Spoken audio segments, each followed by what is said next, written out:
I'm in Glendale, California today, taking a tour of the Museum of Neon Art. Neon lights were invented by the French engineer Georges Claude. He first demonstrated neon lighting at the Paris Motor Show in 1910, where he introduced the neon lamp to the public. But the true origins of what we consider a neon sign goes back a bit further. Developed in the 1850s by the scientist and glassblower Heinrich Geissler, the Geissler tube was one of the first lights that operated by illuminating pressurized gases in shaped glass tubes, producing similar effects to our modern neon signs by using rarefied gases such as argon. Like the neon signs we see today, they were powered by electrodes on either end of the glass chamber that would run a current through the gas inside, causing it to light up. Geissler's tubes were mainly produced and displayed as curious decorations and scientific novelties, but they could be found in a number of laboratories, including Nikola Tesla's. This was actually the beginning of Tesla's interest in wireless power. Tesla had a selection of Geissler tubes in his lab, and one day when he was fiddling with one of his Tesla coils, the scientist noticed that the Geissler tubes began to light up in succession as he turned the coils to different frequencies.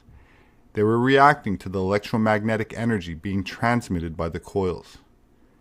Born in 1856, Tesla was responsible for many inventions that have changed the world, including the AC electrical system that we use today, the induction motor, remote control, radio, X-ray imaging, and early concepts of radar.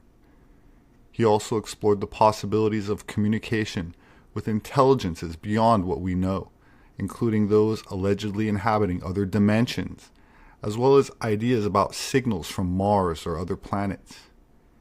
That said, Nikola Tesla was fascinated by the concept of prana, as he was influenced and inspired by ancient Vedic philosophy. It is apparent that he studied several ancient practices of Tibetan Buddhism and Hindu Tantra, which he likely encountered through his interaction with Swami Vivekananda, an Indian Hindu monk recognized for his knowledge of esoteric yoga. Tesla began using the Sanskrit term prana in his work to describe what he understood as energy or life force.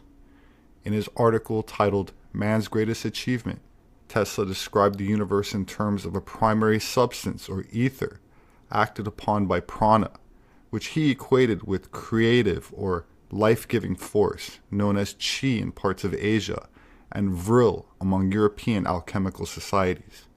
He wrote, quote, "All perceivable matter comes from a primary substance, or tenuity beyond conception, filling all space, the akasha or luminiferous ether, which is acted upon by the life-giving prana or creative force, calling into existence in never-ending cycles all things and phenomena." Tesla was particularly struck by the resemblance between the Vedic theory of matter and energy and modern physics, as discussed with Vivekananda in 1896. This meeting was influential, leading Tesla to explore how Vedic cosmology could intersect with his scientific work, focusing on the idea that force and matter could be reducible to potential energy, aligning with his views on energy and matter's fundamental nature. Tesla's engagement with these concepts was not just theoretical. He saw them as foundational to understanding the universe's mechanics, which he sought to harness through his inventions. His perspective was one where energy or prana and matter or akasha were part of an interconnected cyclical system of creation and dissolution, resonating with his broader views on energy, frequency, and vibration. According to historical accounts, Tesla filed for a patent for what some describe as the world's first flying saucer. This design includes features like a discoidal capacitor for thrust and smaller capacitors for directional control, alongside a gyroscopic stabilization system and an electric drive control. After Tesla's death in 1943, his papers, including those potentially related to such advanced technological concepts, were seized by the U.S. government, fueling speculation around the idea of anti-gravitic propulsion technology commonly associated with UFOs. Some believe that his ideas might have been explored or even implemented by the military in secret projects. While Tesla's actual involvement in developing a UFO-like flying disc remains speculative, there are those that claim the technology that creates a gravitic distortion in space can also allegedly manipulate time, or at least allow one to perceive probable futures or past events. The first public reference to a Project Looking Glass came from the legendary UFO whistleblower Bob Lazar, back when he first emerged into the public realm in 1989, when he identified it as one of the classified projects run out of the S4 facility at Area 51. In an interview, Bob Lazar replied to a question about the project as follows: "Wasn't there something about Looking Glass, Project Looking Glass?" Bob replied, "Yeah, that was later on, when we started getting into the heavy physics of it, because gravity distorts space and time, and what they were trying to do, distort time to see whatever event they were trying to observe through a gravitational lens. So that was a different project. They were dealing with that, but that was essentially playing with gravity, distorting time."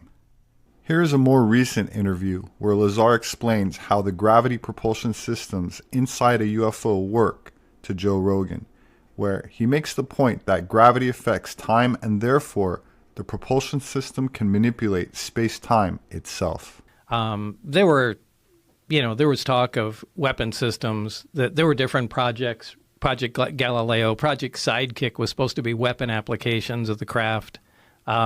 Project Looking Glass had to do with time, any effects of time in the craft. Now, I don't think we're not talking about making a time machine like in science fiction, but we're talking about, small distortions, intentional distortions of time, and how that can be used, as a not as a, well, it was part of a weapon program. How are you informed in this? These, again, were just the small briefings that I read. But, again, I don't really like to talk about those because I don't have any information on them, and it was just, small briefings. But you told Commander Fravor that what he saw might have been a time dilation and not well, it could be, because yeah. gravity affects time, space-time. Yes. I'm sure you've heard of that. What's fascinating to me, too, is that you were discussing this, the way this reactor worked, and that these things were not really connected. No, nothing is connected. There's no wiring at all. That freaks me the fuck out. Charge your iPhone, Yeah. Well, wireless. On the little, Yeah, I mean, that's a simple electromagnetic. Tesla. Yeah, I know, again, but that's just simple electromagnetic induction. Right, but I mean, Tesla, the scientist, had this concept of... Right, that's what he's... Yeah, that's what I'm talking about. For other people that don't know what we're saying, he wanted to send wireless electricity through the sky, and Westinghouse was like, get the fuck out of here with that. Like, when anybody could just pull electricity out of the sky. Can't meter it. Yeah, they couldn't We had this talk in the car right over. I'm trying to chill him out, We're talking about Tesla and how he couldn't be metered and how it all went down. So it's funny you bring it up. Yeah. Yeah. I mean, According to claims made by military intelligence insiders, the Looking Glass technology facilitated the ability to look backward and forward in time, using the consciousness of the operator as a type of steering mechanism. The operator would sit in a chair capable of interfacing with consciousness directly, allowing an individual to receive information by non-physical means. And we can get into the Looking Glass a little more. That's a device whereby the secret government can see the past or the future. Not exactly, but approximately. This essentially describes the ability to remote view, wherein the subject can become cognizant of objects or locations, presumably independent of time, using mind-clearing techniques and theta states of consciousness.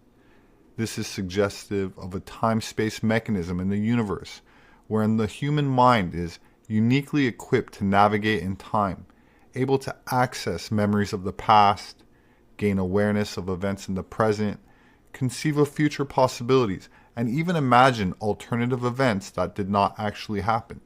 In other words, if a mind is properly trained or aided by some sort of external technology, It could be used to access non-experiential data in the same way one can recall a memory.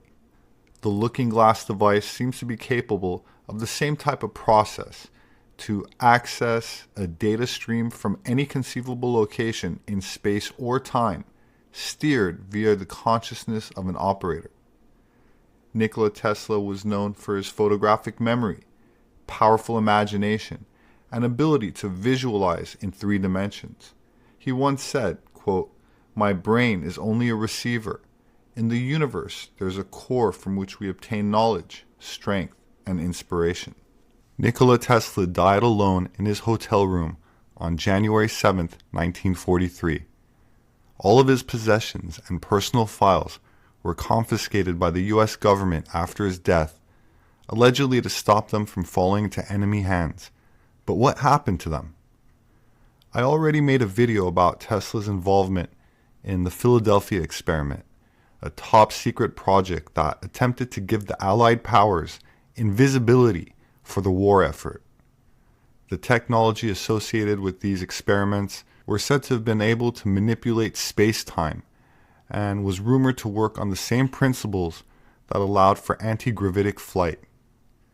Prior to his death, Tesla spoke of a death ray he was working on, which several nations were interested in, and so the FBI was sent in to secure his final work. As most people are aware by now, the man that last handled his belongings was none other than John Trump, the uncle of President Donald Trump. When Nikola Tesla died suddenly in 1943 in a hotel room in New York, there was a lot of intrigue, since he was so brilliant and worked on so many important things like motors and x-rays. A lot of people were worried that his unreleased work would fall into the wrong hands. So the FBI got involved, and they just released 65 pages worth of documents surrounding that intrigue in response to a FOIA request from Muckrock. Apparently, Tesla's good friend Blois Fitzgerald told the FBI that Tesla told him that he had actually finished a revolutionary type of torpedo, which he hadn't told anyone about yet. And Fitzgerald said that Tesla also told him he completed a working model of a death ray and had hidden it in a lockbox in New York. Adding to the intrigue, Tesla had a relative he didn't like very much, named Sava Kasanovic. Kasanovic was from Yugoslavia and had connections to the Axis powers, according to a New York Times source in the documents. And apparently Kasanovic was at the hotel on the night of Tesla's death and searched the lockbox.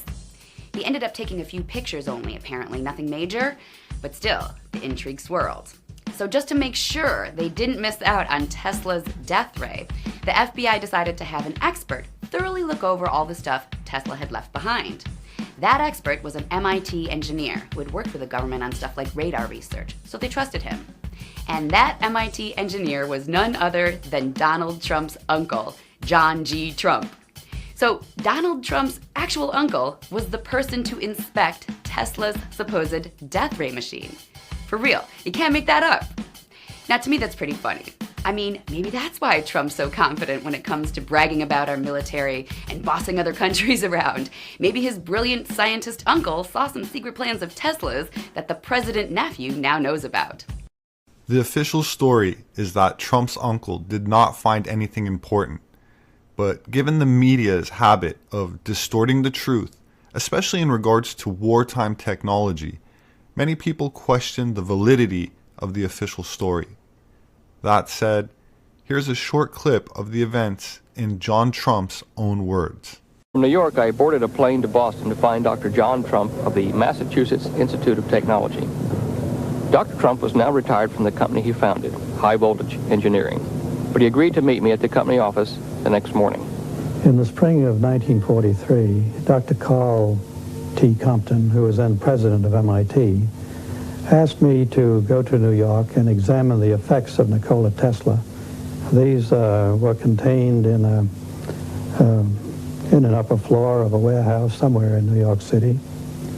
And I spent a good deal of time examining one by one the papers, the books, and various other memorials that he had accumulated. But I was particularly looking for something which would be evidence of a secret weapon which I was reminded by the agents, the two agents who were present during the entire time, was a matter of concern to the United States. In the course of this, I did come across a number of letters directed at the upper echelon of the British Empire, that is, I think, to the King and Queen, or perhaps just to the King of England, and also to the Tsar of Russia, explaining that he was the inventor of a secret weapon which had rather remarkable properties, and that he would be interested in entering into a negotiation which would lead to a disclosure of what they were. Of course, I spent a good deal of time looking through these papers, trying to find out what the nature of this secret weapon was. I think I had, although I don't remember it so very accurately, an idea of what its properties were. It had the capability of acting at a great distance, of being destructive to flying objects and things of that kind at a place which was remote from the source. But nowhere in his technical papers did I find anything which revealed an explanation of just how such a device could operate. I believe that you also opened another box, supposedly a secret weapon that he left at another hotel. Can you relate that story, please? Yes, when I had substantially concluded my study on the following day, I think that was a Saturday morning, I was reminded by one of the two agents that there was a box being held as a security for an unpaid obligation, and that this box was an item of considerable value and may indeed itself be the secret weapon, that it was armed and therefore it probably was not touched. Were you nervous doing this? I found it a matter of a bit of concern. However, I realized that this had to be done, and so we taxied down to this hotel.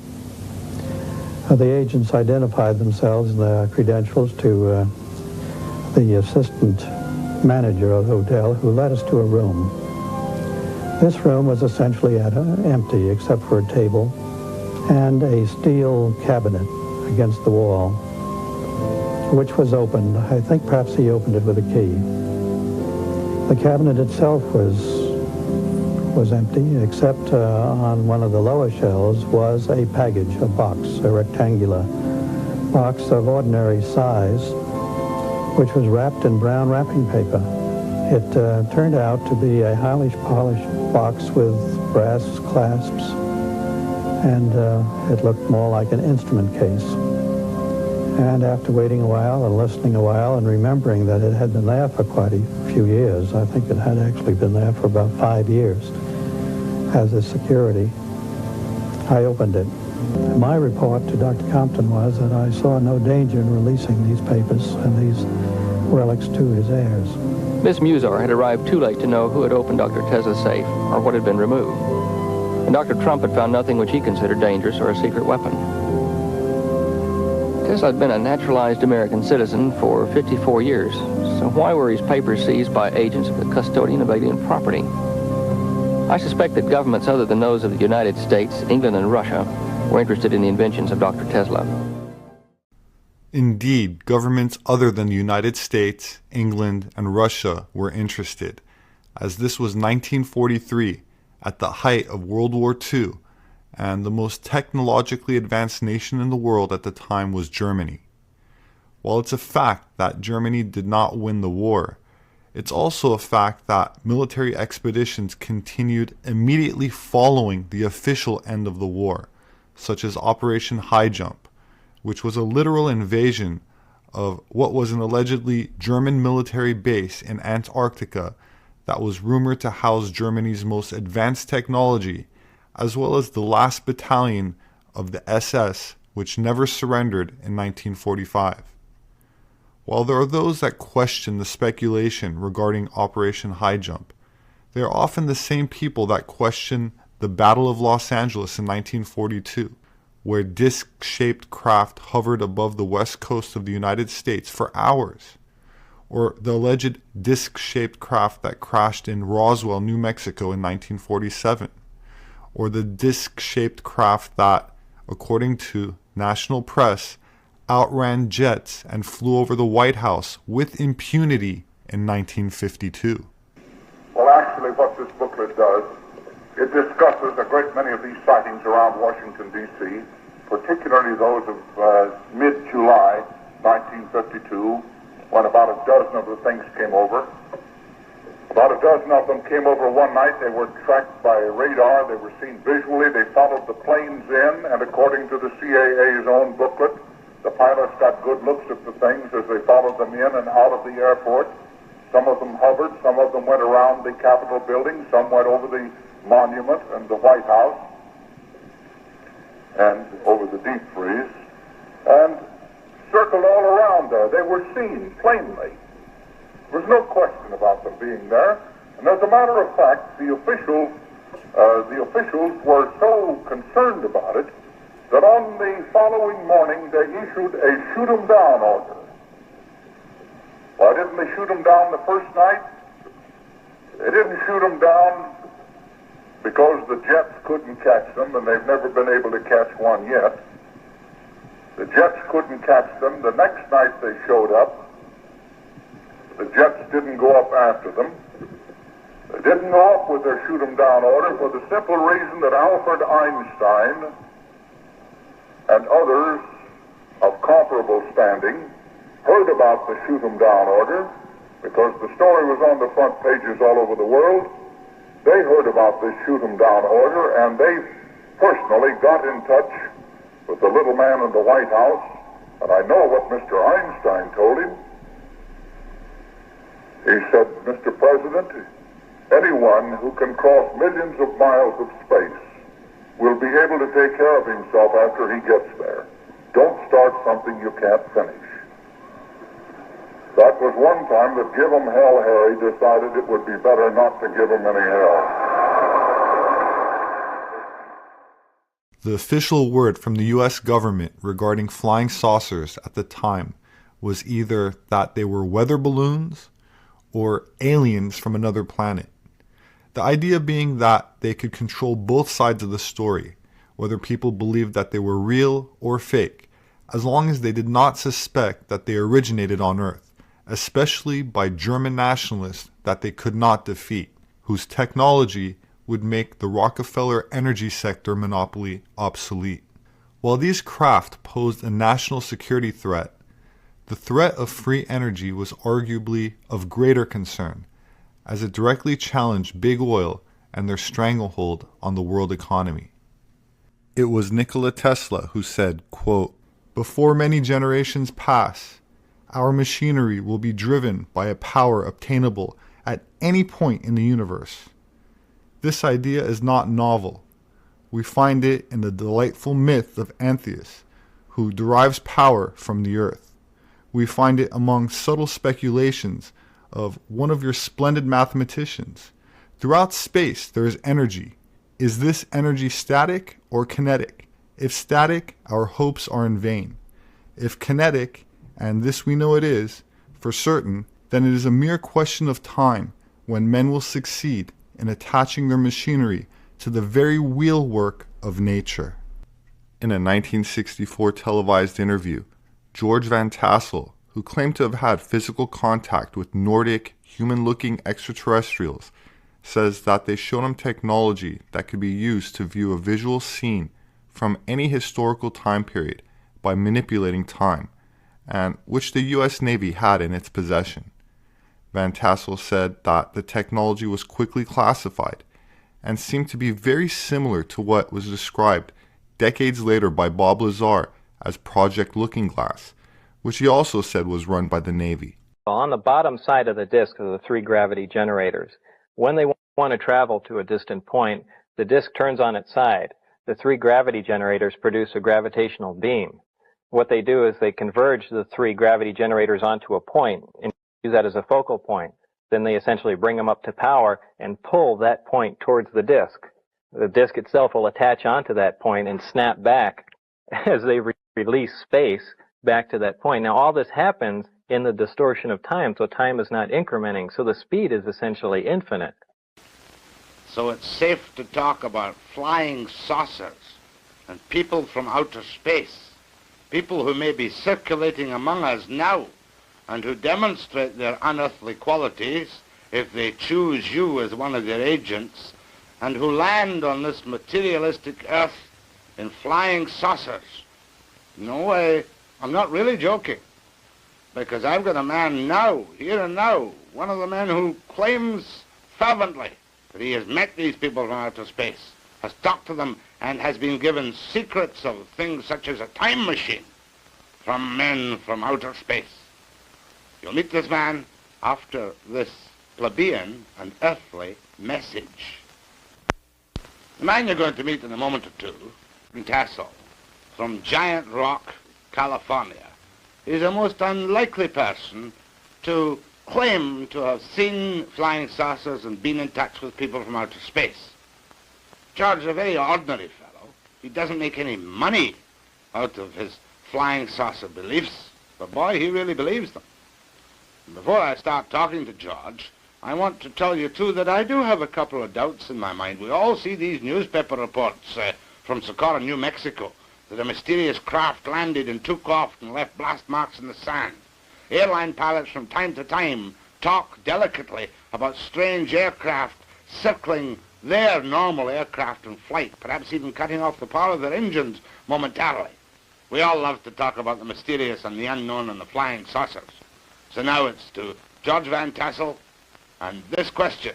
Time machine you're building down in California. Well, Jack, this was the result of a formula which was given to me by a man who landed a ship at my airport in 1953. And we put this formula under research, tested a number of experiments on a bench in a good electronics lab in Chicago, and we produced phenomenal results with evidence that we should do it on a larger scale in order to be able to do more with it. And this evolved out of something that started in 1953 into a 4-story high machine that we're working on down there today. Now, George, I don't care whether the machine is 4 stories high or 40 stories high or 4 inches high. When I say calmly and unexcitedly, a time machine, what does your formula tell you you can do with a time machine? Well, Jack, our formula has no time factor, which electronic formula does have.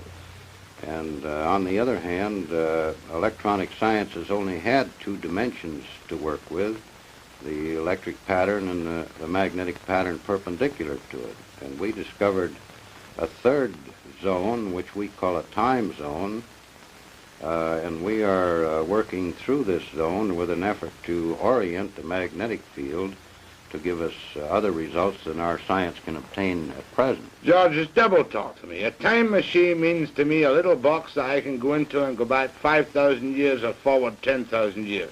Is that what your formula tells you you can do? Well, Jack, this isn't a little box. This is a 4-story machine focusing fields that we can orient to produce this zone big enough for a man to get into. It isn't a box. But what happens to the man when he gets into the zone? Well, I'm all agog with curiosity.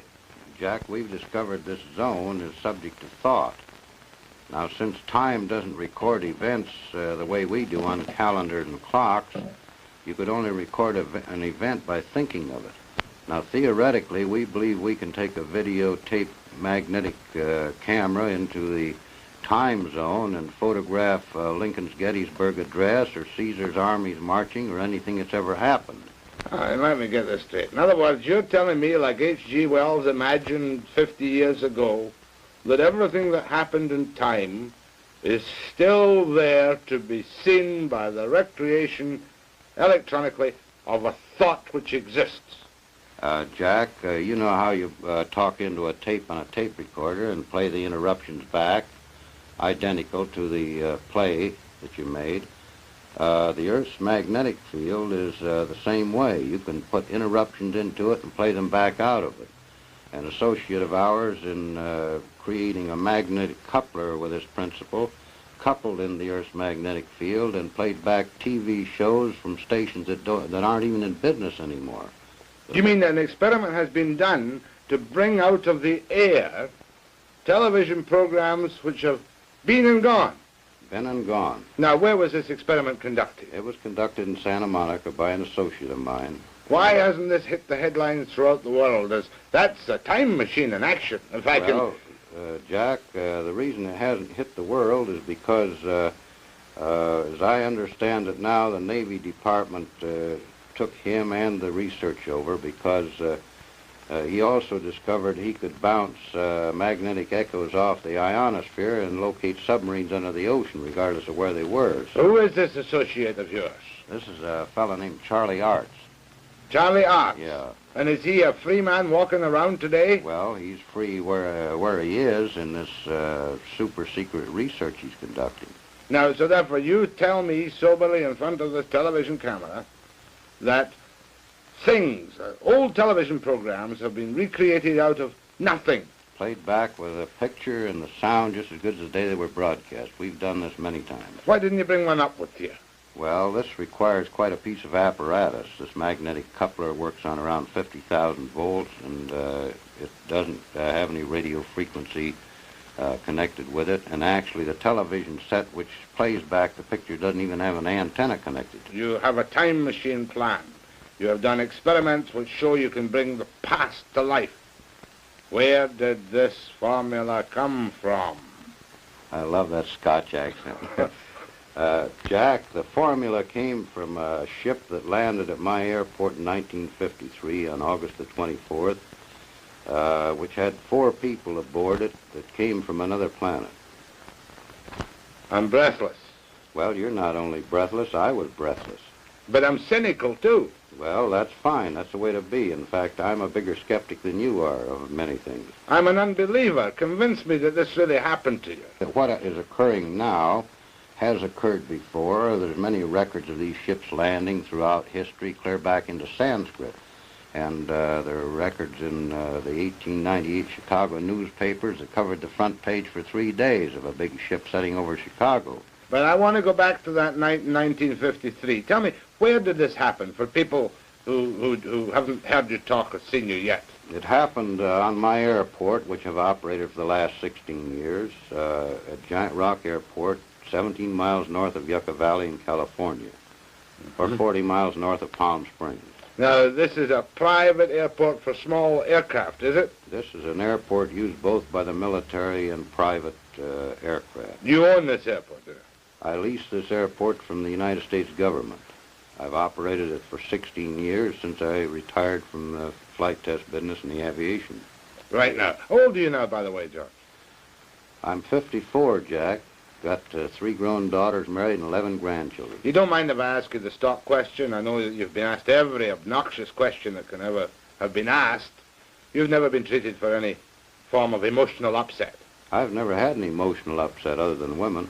Except that night in Yucca Flats, not Yucca Flats, at Giant Rock, when this ship appeared. Now, give me the details, George, because I'm never tired of hearing the details of a man who says he has seen creatures from another world. Well, actually, Jack, this was as simple as crossing a street and getting hit by a car. After it's over, you're the victim of the circumstance. And I didn't see the ship land. One of my son-in-laws, that wasn't my son-in-law at that time, saw it come down.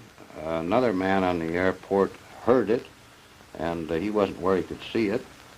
And the man got off of the ship and approached me before I even knew there was a ship down. What did you see? A bell-shaped type of anti-gravity ship that they operate as a scout ship out of their big carriers. How big? This was 36 feet in diameter and 19 feet high. And where was it, on the ground? No, it was hovering 10 feet off the ground. And there were 3 men on the ship, besides the one that had got off and invited me aboard. You keep calling them man. What do you mean, man? Well, Little green man? They could have walked in our clothes down any of our streets and we wouldn't have paid any attention to them. And did these people tell you where they came from? They didn't say where they came from, but I've been in the air game since 1927, and their instruments were unlike anything I'd ever seen before. Well, don't give me technicalities. What was different? The difference was that we used dial instruments and they used vertical instruments like fluorescent tubes with marks on them. What color were these people? The instruments were marked in symbols similar to hieroglyphics. They were not in any language or number system we use on the Earth. What color were these people? They looked like they were white people with a good healthy tan. And was that your only contact with the... That was the only contact I had with the people from the ship. Did you have you had any other contacts with people? I've had a recent contact last September, 1963. Well, I don't have to ask you. Tell me.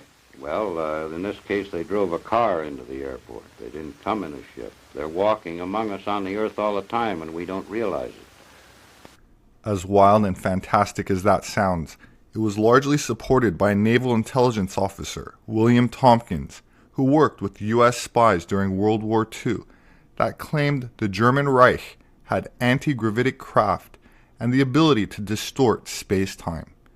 He also claimed that military intelligence was now in possession of this technology and that governments work with Nordic people from elsewhere.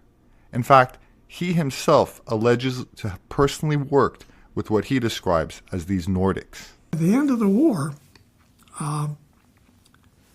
Germany had already removed massive, not underground, in mountain.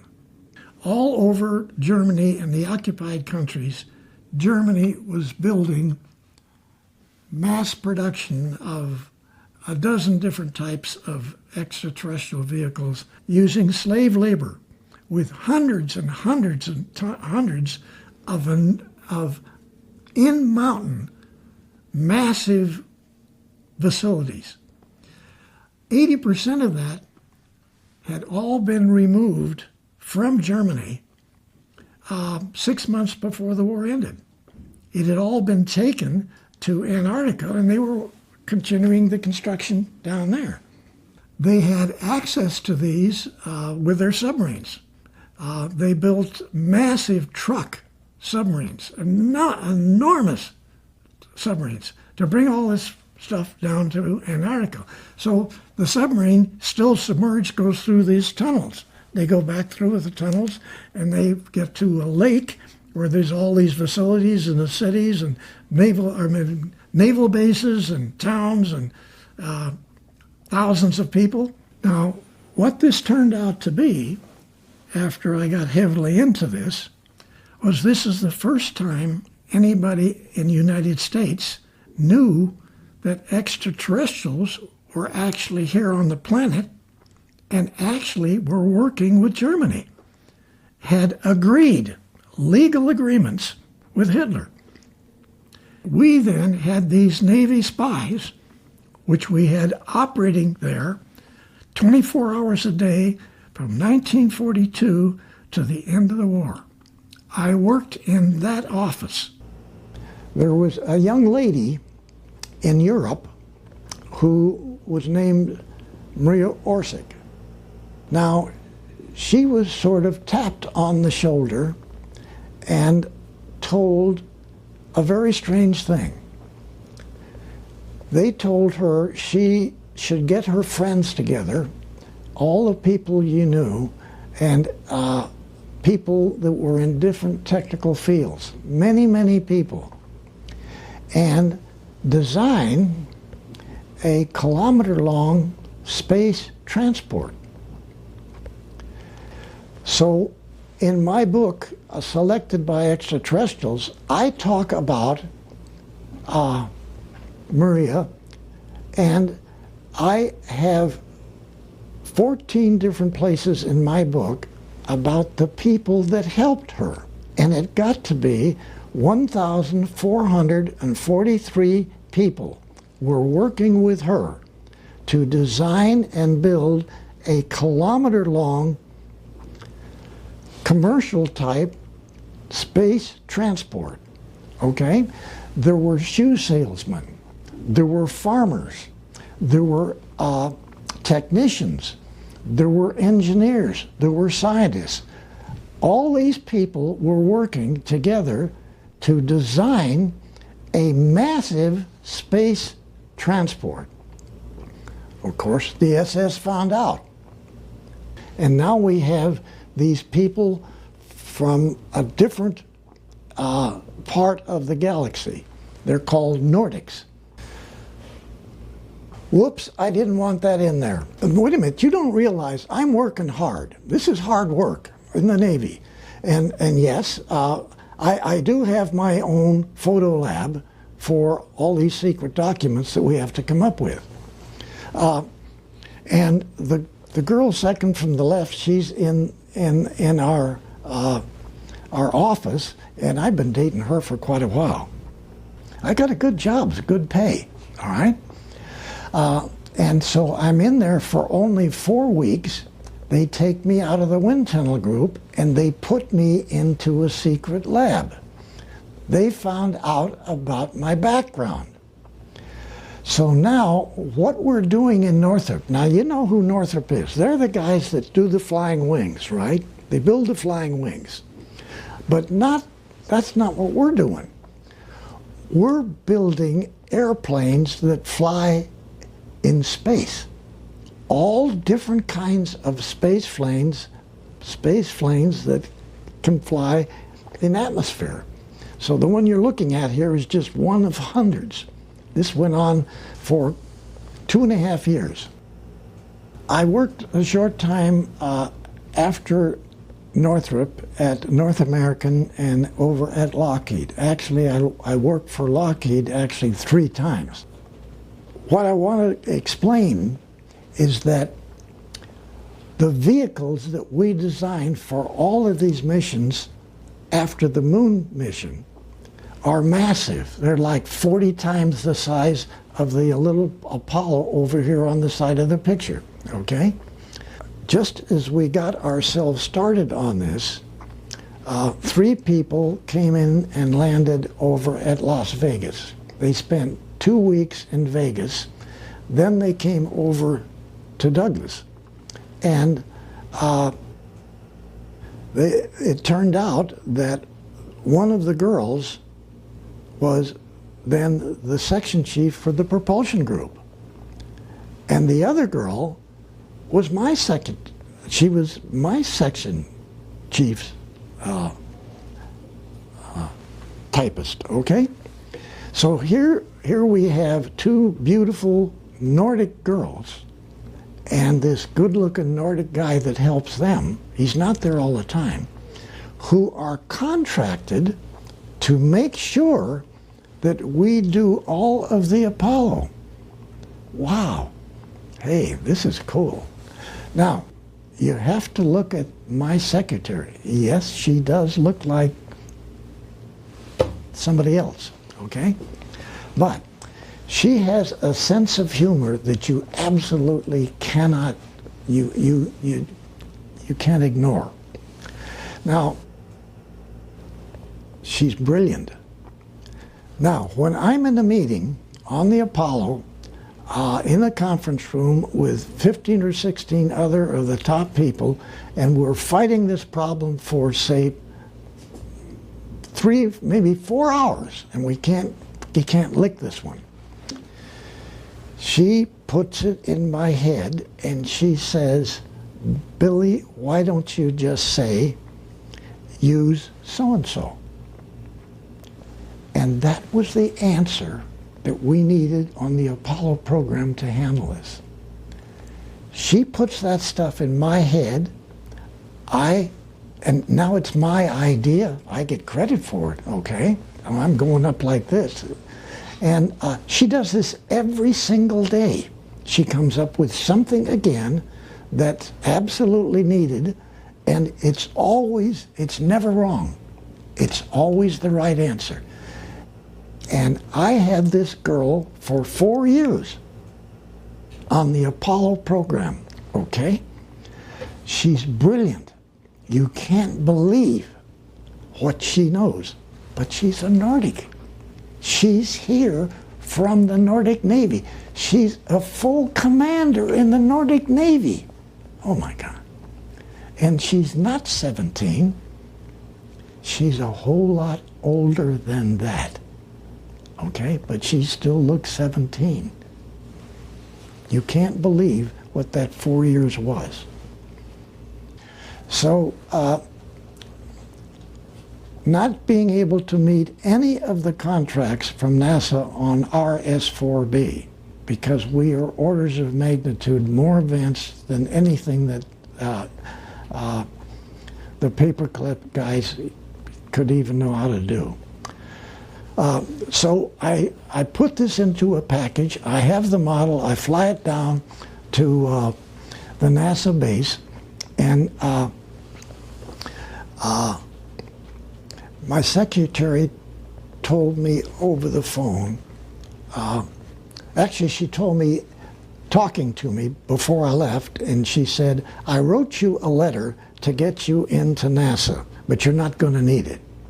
The elevator opens, we go upstairs, we go to the top floor, that elevator opens, and Von Braun is in this side, and Dr. Debus is in the other side of this great big office, and there's an enormous conference room table between it.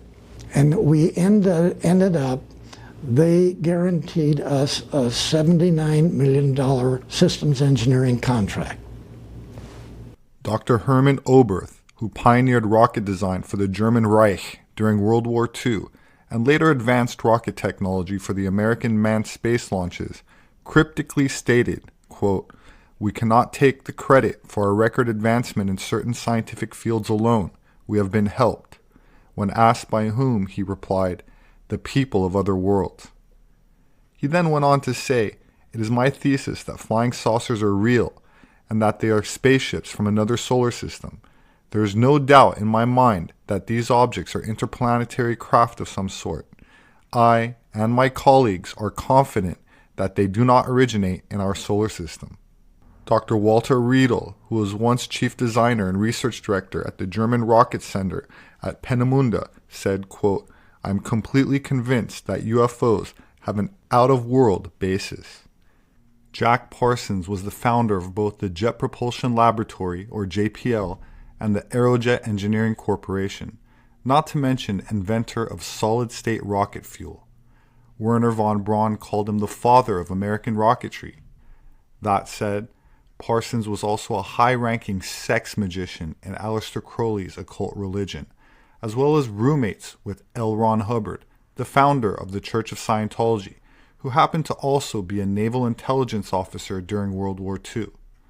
In disclosed documents leaked after a court case of Scientology's highest secret esoteric level, known as OT-8 Confidential Student Briefing, Hubbard disclosed his belief that the Earth is effectively a prison planet that is controlled by a relatively small sect that has the occult ability or technology to perceive outside of linear time and therefore covertly manipulate and steer events on Earth. Which brings us to the underground vaults of the Vatican, where among its hidden subterranean archives is said to be the chronovisor, a device believed to have been built in the early 50s or 60s by an Italian scientist and priest, Father Pellegrino Maria Ernetti, that apparently allows people to view the future and witness historical events as they unfolded.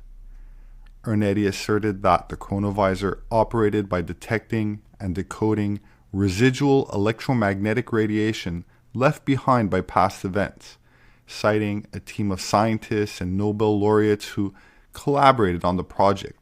Yet the Vatican, where Ernetti claimed the chronovisor was developed, has remained tight-lipped about its existence. Church officials neither confirmed nor denied Ernetti's assertions, adding additional layers of mystery to the story. But some argue that the Church might be safeguarding such a device due to the potential implications on historical and religious narratives. Whether the chronovisor is a genuine invention or a clever fabrication, its alleged ability to display past events by tapping into the vibrational frequency left behind, implying that every moment creates an imprint of energy on a timeline, kind of like how we record and can play back music, is interesting in light of Tesla's work and modern findings in quantum physics and electromagnetic fields, allowing it to connect with a theoretical quantum or plasma field that holds all possible timelines and events. If such a scenario exists, then Project Looking Glass raises some big questions about free will versus determinism. Some theorists suggest that those in power have discovered a future timeline that elites running the world don't want to see happen. Maybe it's the expected dawning of an age of a global awakening of humanity, and they're now using this looking glass to manipulate timelines in an effort to delay and prolong the inevitable. Maybe more than one organization or faction has access to similar technology, competing to influence desired timelines.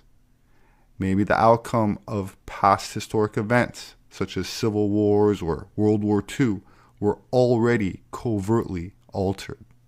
If we accept the testimonies and information gathered from Lazar, Van Tassel, Tompkins, Oberth, and many others, then it is clear that the U.S. military intelligence community has likely acquired what may have originally started out as off-world anti-gravitic technology, also developed by the Germans, and has been conducting Project Looking Glass since at least the early 50s, with some independent researchers claiming that both the military intelligence community and other unelected elements in the deep state are using time-distorting technologies to peer into the future, used by different factions to potentially anticipate each other's future moves.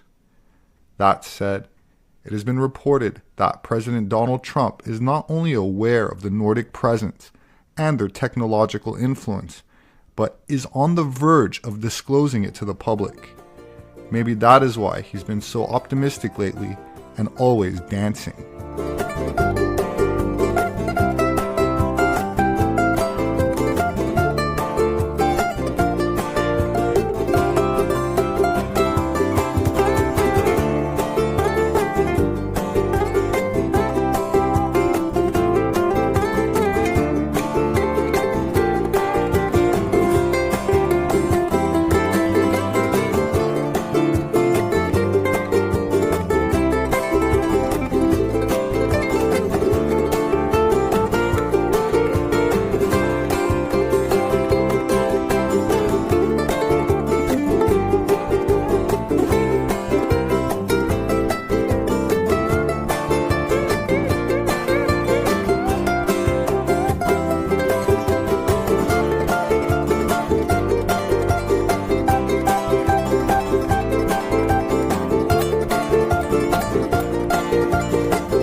My name is Robert SEPEHR. I'm an anthropologist. My published work is available on Amazon and through all other major book outlets. If you'd like to support my work, you can do that through Patreon or various links available in the description section. Please subscribe and leave me your thoughts below as I read all the comments. Stay safe, and I hope to see you again soon.